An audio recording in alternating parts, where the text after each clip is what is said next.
Okay, so I'm back into War Thunder. Now, I was going to, do a patch day release video, but I've gone back and looked through the footage and thought, I was a little bit harsh, I suppose, in certain respects, and certainly my choice of language. So I've kind of decided to at least go back and look at it again. I've had a couple of days now to, check out the patch and have a look at what has changed. Yeah, although, I think I was a little bit harsh in my initial review. I still think that I was pretty much bang on as far as most of the information was concerned. One of the ththings that I did notice as well was I did miss out on a couple of vehicles that, Gaijin have added in. But it's stuff like this, for example, the R2 1942 for the Germans, which is, an R2. And, where is the other one? Yeah, the Hurricane Mark 2B for the Russians there.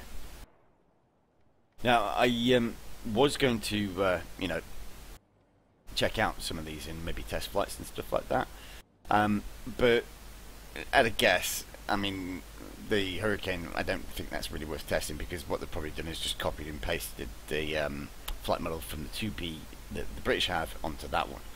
The only difference being, obviously, they're giving it Russian weapons, which obviously is going to make it overpowered. The other thing that I've noticed as well, which was from testing that I did yesterday, is this aircraft apparently has no flight model or damage model.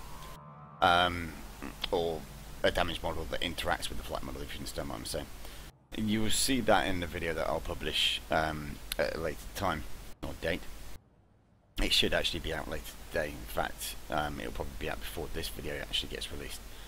But basically, this patch is a disappointment as normal. Well, I say it as normal, but yeah, the last few patches haven't been that great. I mean, the last one basically added in the fleet air arm, which are pretty much aircraft starting from there down to there. But nothing really important, I suppose. The fleet air arm's been, wanted to come into game for a long time now. As well as that, there was a few other bits and pieces spread about through several tetris, throughout the different tetris.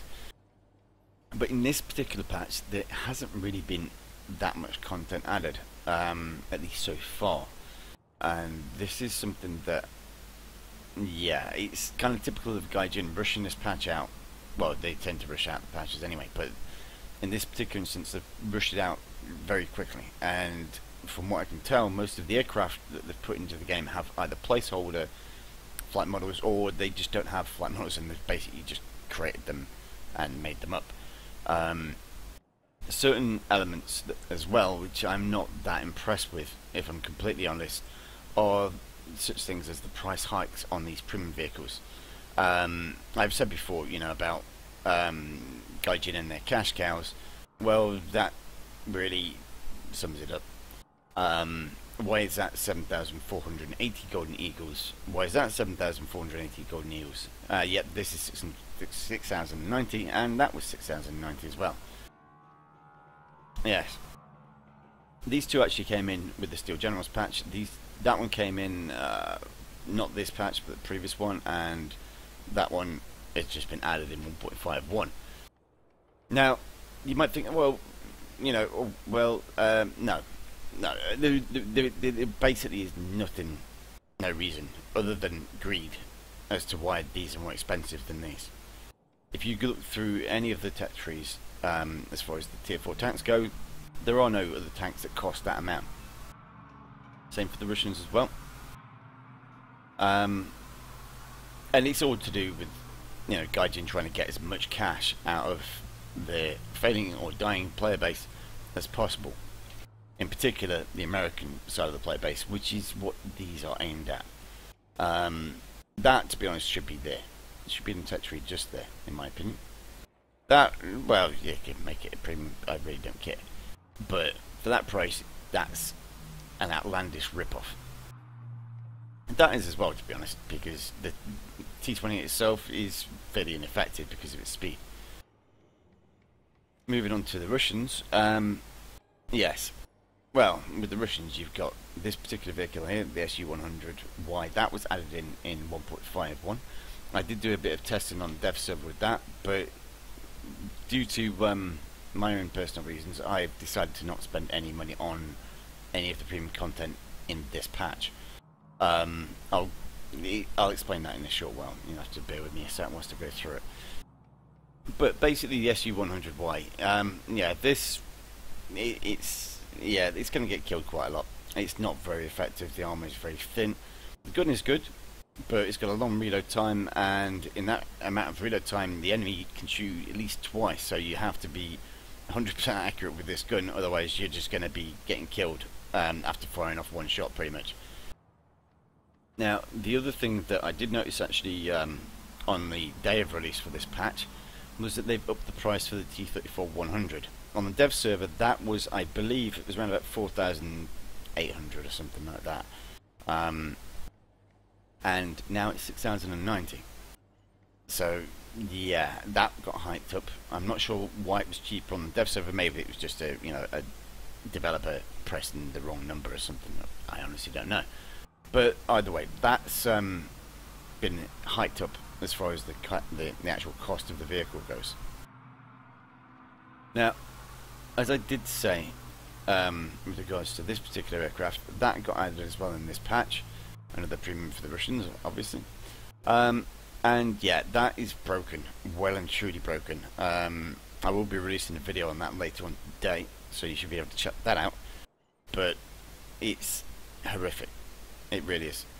I'm not going to go into great detail about that now because, as I say, I've already done a video about it. So I'll leave that there.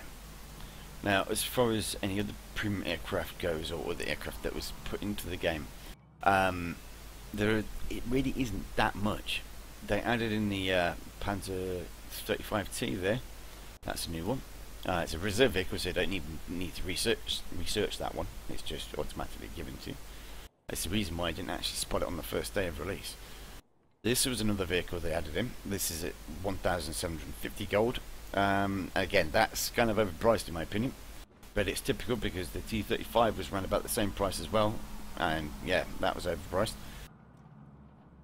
The reason for them being overpriced is because they know that people will want these vehicles because they are unique. That is in, as far as I know, that's not in any other game. I've not checked World of Tanks, but to be honest, if it is in World of Tanks, it won't be multi-turreted anyway, and you certainly won't get any control of the secondary turrets. But as far as anything else goes, I think apart from the Dornier 17 and a couple of aircraft for the British and a couple for the Japanese as well, most of the content that was put in 1.51 was premium. And it's not cheap stuff either. Most of it is actually fairly expensive as far as you purchasing it goes. The Dornier is sat there. I've had that and flown it out. It's not too bad. It's not too shabby, but it is a tier 1 aircraft, so I really won't be flying that much because it will make me peanuts as far as research anything down here is concerned. So, just moving back over to the Americans. The Americans had the A36 added in, which is sat there. Now, in my opinion, I've not actually flown it yet, but it does seem to be a bit low-tiered for its performance capabilities. Whether or not the stat card plays out a little bit differently with regards to how it performs in the game is a different matter. I've not flown it out yet, so I can't really say. The Helldiver, though, I have flown that out, and yeah, it's kind of like, as I guessed, really, this thing is over-tiered for its capabilities, and probably going to get wrecked in most games. Now, let me just think. I don't think they added in anything else as far as premium aircraft goes for the Americans, at least in this patch. They did add in the Super Hellcat and the M60, which is one of the few normal vehicles in the game. I'm kind of working my way down towards that at the moment, but it is going to take me some time because another little trick that Gaijin did in this little patch was they didn't change the research cost for the Patton or the Panther II, which are both still 380,000. I have read somewhere that they were going to drop that down to 270,000, and in that respect, what I'm tempted to do is actually just research up to 270,000 and then wait until they actually change it. But how long that will be is a mystery. I think the reason why they've left it like that for the time being is to try and basically milk as much out of the player base as possible, because you will get people that will convert RP to get down to the Leopard 1 as soon as possible, because, you know, it's a new vehicle. And therefore probably broken. But from what I've seen of the Leopard, I mean, and from what I know of the Leopard, it's got paper thin armor and will pretty much die to one shot from any Russian vehicle. Probably pretty much the same for if it gets shot at by a German vehicle as well, for that matter. The M60 is another one that got added in, as I said before. This one is, yeah, it's a bit of a controversial vehicle in my opinion, and probably for most of the gaming community's opinion as well, because it was made in the 1960s. Now, you might be a bit confused by that because Gaijin originally stated their cut-off point for the introduction of vehicles was 1953. This is true. It's 1953 for aircraft, that's according to Gaijin. It's 1963 for tanks, which makes no sense whatsoever in my opinion. Gaijin's kind of like reasoning behind that for having the difference between the aircraft and the tanks is due to a couple of things. One is the speed of sound. Apparently they don't want to have aircraft in this game that can break the speed of sound because of reasons. They've not given any exact reasons for it, but you know, it's their own game and it's their own rules apparently. One of the other reasons as well is ATGMs, or anti-tank guided missiles, or what's the other one as well? Air-to-air missiles as well. So AA missiles, if you want to call it that. Yeah, both of those particular types of missile, guided missiles, Gaijin don't want in game, which is why they've set the cut-off date at 1953, because apparently after that point, aircraft start using crude guided missiles. Now that in itself should ring, you know, a bit of an alarm with you. Crude guided missiles. The point is, when guided missiles first came into action, they were very crude. They weren't very accurate. They weren't very effective. Many of them didn't even explode. In fact, that's how the Russians actually copied some of the munitions that they got. In fact, the first Sidewinder that they got their hands on was lodged in the tailpipe of it. I think it was a MiG-15. That they basically then just got that missile, sent it back to their own scientists or researchers, who then took it apart and rebuilt a direct copy for the Russian aircraft, or for the Russian Air Force rather. Now, all that being said, you might think, well, you know, if they are crude, then why not put them in? Well, there's another thing as well. Guided missiles were actually used in World War II. So their entire reasoning for cutting off, having a cut-off point of 1953 for aircraft is completely rubbish. Because as I've just stated, and this is fact, it's not fiction, it's not Western propaganda or anything like that. The Germans used guided missiles in World War II. Period. End of story. It's fact. So having a cut-off point of 1953, because that's when guided missiles actually started getting introduced, it's a complete lie. Speed of sound as well. In certain respects, that's a complete lie, because aircraft. In fact, I've heard of one particular instance of a Spitfire breaking the speed of sound, and that's a Spitfire. That's a 1945 aircraft. I think he actually did it in maybe 1946 or 1947, but that's by the by. It's still a prop plane, and it was still capable of breaking the sound barrier. So yeah, I mean the logic in this game is getting very, very thin as far as its substance goes, and due to that, it's becoming more kind of biased, I suppose, towards the Russians, because you know, you're not adding in things like guided weapons or munitions. Other nations which actually relied on them or were developing them and using them more will suffer accordingly. The M60, for example, The M60, as far as tank design goes, is bad. There's a few really bad design features on the M60 that I can explain quickly. Right, the first one is its silhouette. It's a very high silhouette.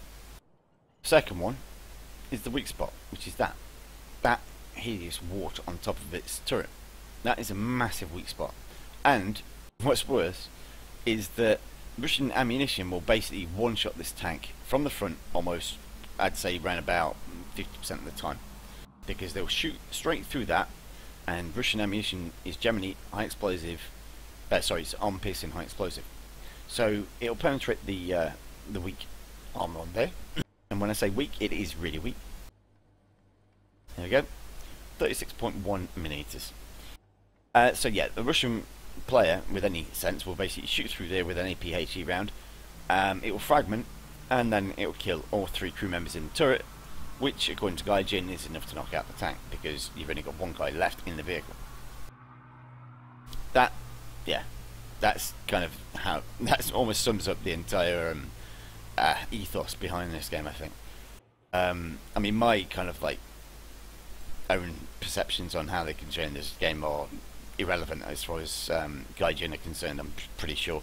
And to be honest, I'm very quickly losing patience with the way that they treat both myself and the player base with regards to these changes that they put into game,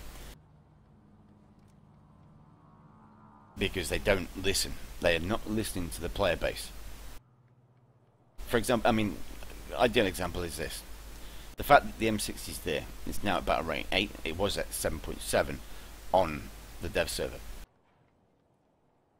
So basically, the Americans have 2 battle rating 8 vehicles to take into a battle rating 8 combat situation. Everything else that they've got is lower than 8.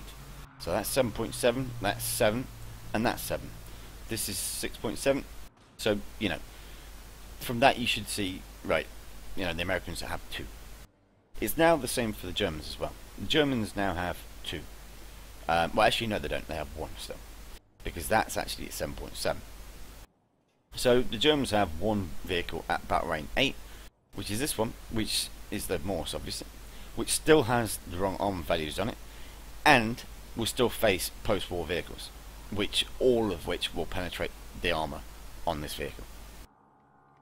So you've got the Americans with 2 battle rank 8 vehicles, the M60 and the M103. You've got the Germans with 1 8.0 battle rank vehicle. And you've got the Russians with 1, 2, 3, 4, 5, 6 battle rank 8 vehicles. If that doesn't show the imbalance at the highest battle rate in this game for ground forces, nothing will, to be honest, because, yeah, that's the easiest example of how imbalanced this game is currently. And it doesn't just mean, you know, they're going to ruffle stomp everything. They do. It's quite a simple case. Anyone with half a brain using T54 or IS4, IS3, or even the new T10M, which is just insane, or the SU-1254, has the ability to outmatch both the Germans and the Americans with mobility, firepower, and armor with those particular vehicles. As well as this, they also have the additional advantage of having more vehicles to choose from. This is not, it's not, I mean, that's fairly basic. It's quite an obvious little, you know, feature at the moment. The fact that the Russians have 6, the Germans have 1, and the Americans have 2. That should really, you know, ring alarm bells all across the gaming community as far as how imbalanced this game can be, at least at the moment. Now, from what I've heard, 1.53 is going to add in possibly the British tanks, and in a similar respect to the way that they did it with the Americans, they're probably going to add in around about 30 vehicles when they do that. So we'll probably get around about 6 tier 1 vehicles, and probably 6 tier 2. I'd say maybe 5 or 6 tier 3, a lesser amount of tier 4, and an even lesser amount of tier 5. what they are going to put in yet, I have no idea. They may not even bother putting in the Conqueror or Chieftain or Centurion because, you know, they don't want to have too much competition for the Russians. But yeah, the motives behind this, I mean, why would they want to break their own game? Because that's what they've pretty much done. As if it wasn't bad enough for the aircraft, because currently the Russians have the monopoly on pretty much most of the aircraft as well, apart from the top tier, which is unusual. But yeah, it's kind of insignificant really, because, you know, most of the top tier stuff, as far as I'm concerned, is quite broken. Either in one form or another. Flight models, damage models, performance, etc, etc. There are very strange occurrences within the top tier of aircraft. But at the lower tier as well, or at the lower tiers, it's just insane. I mean, I'm going to go back to the Yak 3 again here. We've got the Yak 3 just sat there. Now, the Yak 3 itself isn't so bad, I don't think. But you've got the Yak 3P just sat below it, just there. And that's now, they have increased the battle range slightly for it. It's now at 4.7. I mean, it used to be at 4.3. And when it was at 4.3, it was just insane. The issue with this aircraft that a lot of players have had, and I have it as well, is the fact that it's a 1945 aircraft. It was built pretty much after the war ended.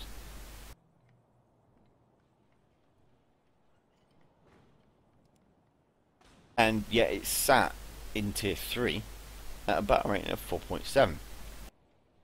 Which basically means it's going to end up fighting against maybe 1942, 1943, 1941 aircraft. Which is just stupid. This aircraft, the Yak 3P, should be down here in tier 4. It's quite simple. It really is. But for some reason, well, not for some reason at all, it's Gaijin and their own little plan. You know, I don't want to try and figure out how they make their development decisions, because it's completely illogical, and it's probably, you know, worthy of driving someone insane. I mean, here's another good example, for example. Well, actually, that's not too bad. They've actually changed that quite a bit. And the battle rating for this, when it first came into the game, was 2. It's now at 2.7. But one thing I did notice, and I have actually picked it up and tried it out myself, was they introduced this. I don't think it was the last patch. I think it might have been a couple of patches before that. But this lag, the 334, sits at tier 2 with a battle rating of 2.7 with the same cannon as the Yak 9T, which is there. So, yes, a 37mm cannon sat at tier 2 with a battle rating of 2.7. I'm not going to, you know, go into great detail there, because you should be able to figure that out for yourself, I think. Either way, it's just stupid. And to be honest, it doesn't really stop there either. I mean, I was looking at something else yesterday with regards to the Russian aircraft. For example, this one again. The Yak 3 VK-107. This was in production after World War II ended. They may have actually started work on it in roughly 1943, I think it was. Or recommenced work on it. Or maybe even started to think about it.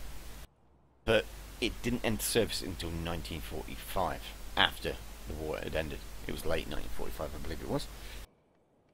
And, yeah, it's battle range 6.0. Okay. Now, just to clarify, Tempest 2, this was ordered in 1943. And I think it equipped 2 squadrons in autumn of 1945, so pretty much just after the war ended. And yet it's at 0.3 battle rating higher. I think it's like 5 miles an hour faster. 449 miles an hour that was, compared to 444. So yeah, 5 miles an hour faster, and it gets a 0.3 battle rating increase because of that. And it's not even fully breaded yet either. I mean, performance-wise it is on my aircraft, but it's not as far as most of the parts go. So, yeah, I mean, that's down, that's at 6.3. The problem I find is when they do something like this, it creates more imbalance. And, you know, you can just see at how many aircraft they've got there compared to, you know, the other nations. It's just, yeah, funny. And they really do claim that there is no bias in this game. It's quite comical, I find. How they can say that and then, you know, release even more premiums for the Russians. Well, sorry, when I say more premiums, I mean broken premiums for the Russians, obviously. And they do give them even more battle rate 8 ground forces vehicles to, you know, create an even bigger imbalance at that particular rating. It's comical.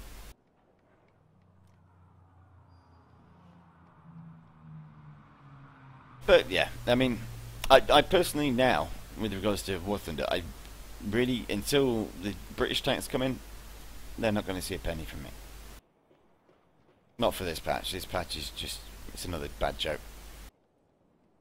The gold that I've got there, that's, yeah, just what I've got left over. I bought the MBF said the other day, on patch day, I think it was. And I also bought the BTD, because I had a discount on that as well. But, yeah, I'm not really interested in the rest of the stuff that they've added in. Especially the cost involved with buying these vehicles. It's just, yeah, it puts me off and it just makes me sick.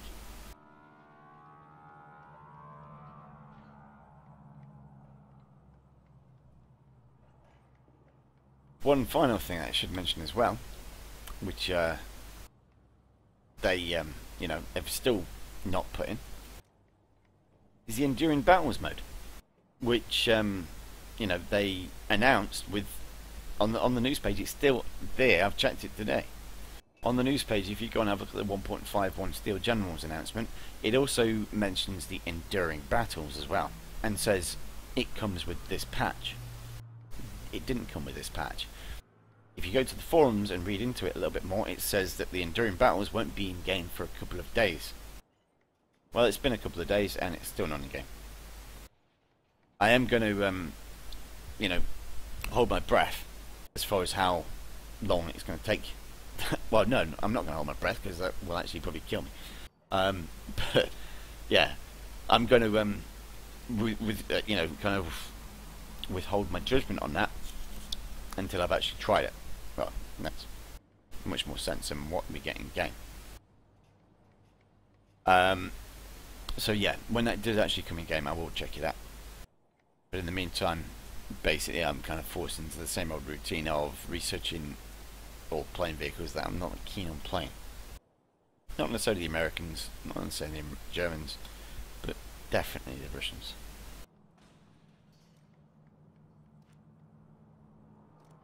They really do know how to wreck their own game.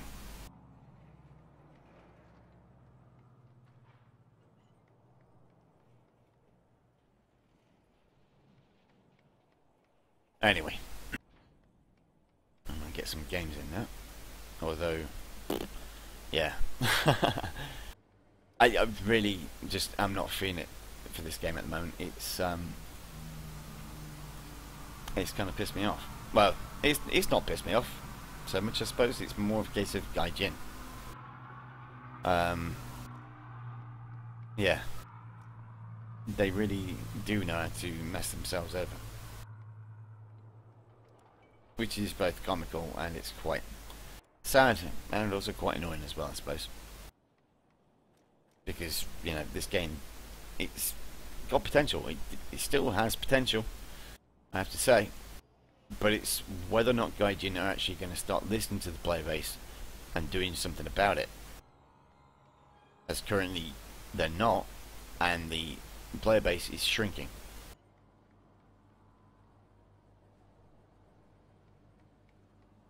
We'll see. We'll see what happens.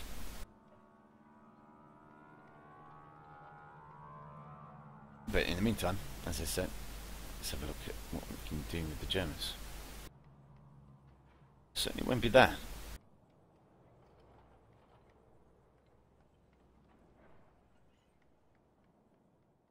Which appears to be